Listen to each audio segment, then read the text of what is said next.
Hey guys, this is Sandy. Today I want to do a video for you on how to get a mortgage when you're self-employed. Let's get into this.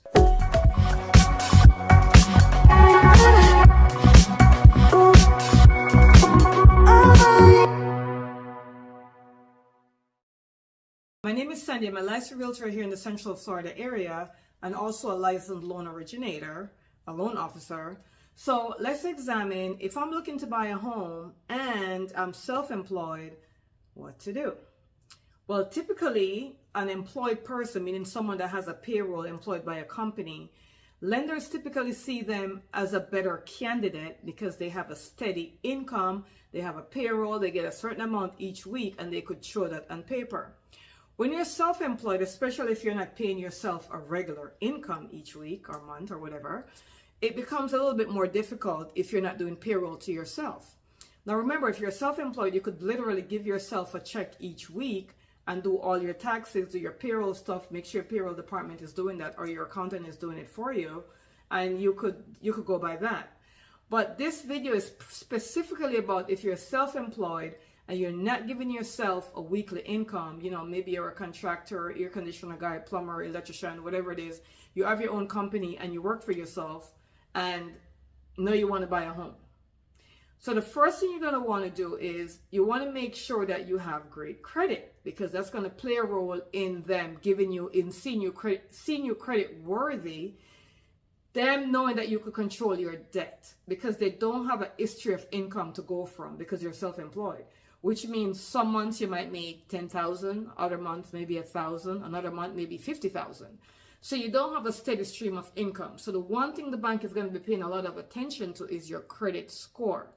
So if you're thinking of buying a home and you're self-employed, the first thing you want to do is get your credit together. Make sure that's great. Another thing you want to do is take care of consumer debts. What are consumer debts? These are credit cards, car payments, student loans. Those they're going to look at very carefully. So you want to make sure you don't have a lot of credit card debt, and you want to make sure you don't have a big car loan or car payment. And if you do have them, make sure you're paying them off regularly, right? Car payment is a big deal. They probably see car payment over credit card payments. So you want to make sure that's current. If you have student loans, make sure your student loan payments are current because they're going to be looking a lot into that as well. So that's going to be very important. They're also going to be looking at your debt to income ratio, which is going to be kind of hard for them to do because you're going to kind of go off what your payments are, like what you have on paper saying that you're getting paid each month versus what your debt is. This is one of the reasons why you want to keep your debt really low. And if you have a business, make sure you have a business credit card. And if you have a car loan, if you're going to be doing a car, try to get the car loan in the business name. Try to get all the credit cards in the business name. If they're in the business name, they're not going to show up on your personal credit report. If they're in your name, they will. And for some credit card, even if you guarantee the credit card, more than likely, so let's slow down for a little bit. Let's say you have a business for a second. Let's do a little juncture in here. Let's say you have a business and you have credit, you want to do a credit card. You want to do business credit cards. And so what the bank might say, well, you're going to have to guarantee this credit card. If they say that, then they'll run your credit to guarantee the credit card, but they will not have the credit card as a history in your credit report.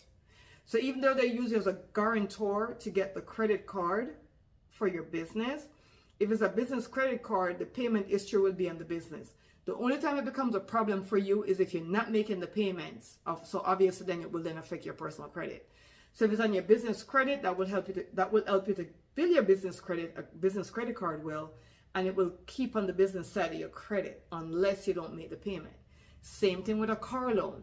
If you're going to take a car out in your business name as the business car, if that's what you're using it for, that is, then even though they use you as a guarantor, the car loan itself will not be in your credit. It will be in the business credit.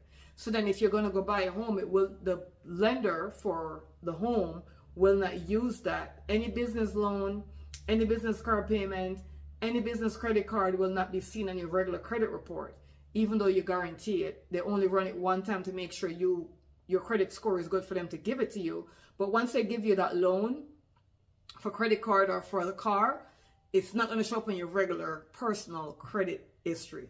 Hopefully that makes sense. If not, send us a text, give me a call, I'll explain that to you. Okay? So that's going to be the first thing. Then another thing is, how much are you putting down, right? So they're going to look at your down payment.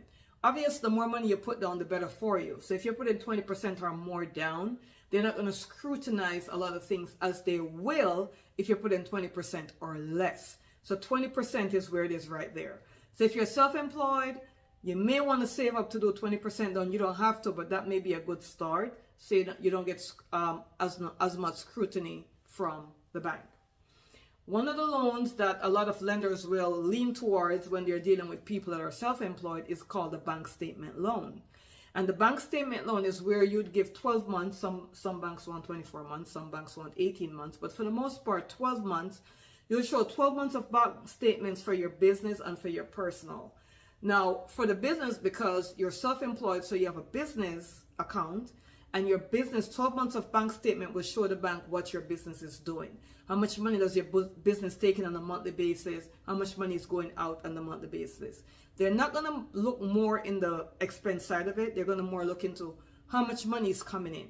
So do I have $10,000 coming in January? What do I have in February? What do I have in March? That kind of stuff. They want to see a steady flow of income coming in for the past 12 months. They're also going to be looking at your personal accounts as well to see how that's used. If you have a savings account, they're going to look at how, going to look at 12 months bank statement as well to see what your savings look like. And this is going to help them to determine if they'll give you the loan or not. So bank statement loans are very typical for self-employed people. Most lenders will do that because that's the easiest way to go. You could also do a FHA loan if you're self-employed, and you could also do a conventional loan.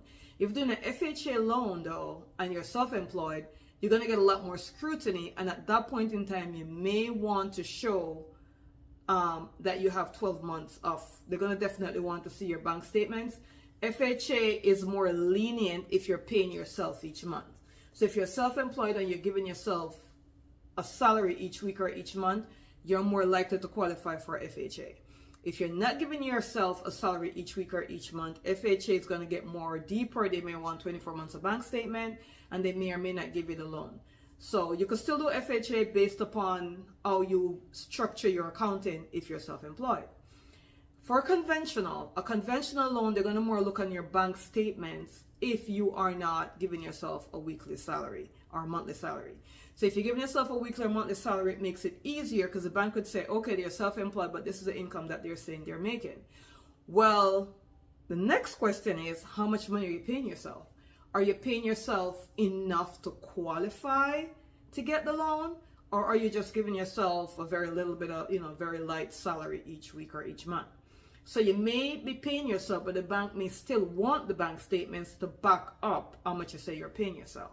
Because maybe you're paying yourself $500 a week, which is $2,000 a month, but you need to show probably $6,000 a month to get this loan. So the bank may say, okay, we'll take this amount of money that you're showing that you're paying per week to yourself, but we also want to see the business bank statements to see what the business is doing. So these are some of the things that you're going to have to keep in mind when you go, because you're not going to be a typical borrower in the bank's eyes. In the mortgage loan bank's eyes, they see a typical borrower as someone with a steady income that could show a steady income towards a certain period of time in their payroll statement. Yes, you could still do overtime. Yes, you could still do bonuses, all that great stuff, but at least it's a steady income. Whereas if you're self-employed, you're not showing that, so your bank statement will be the thing to do.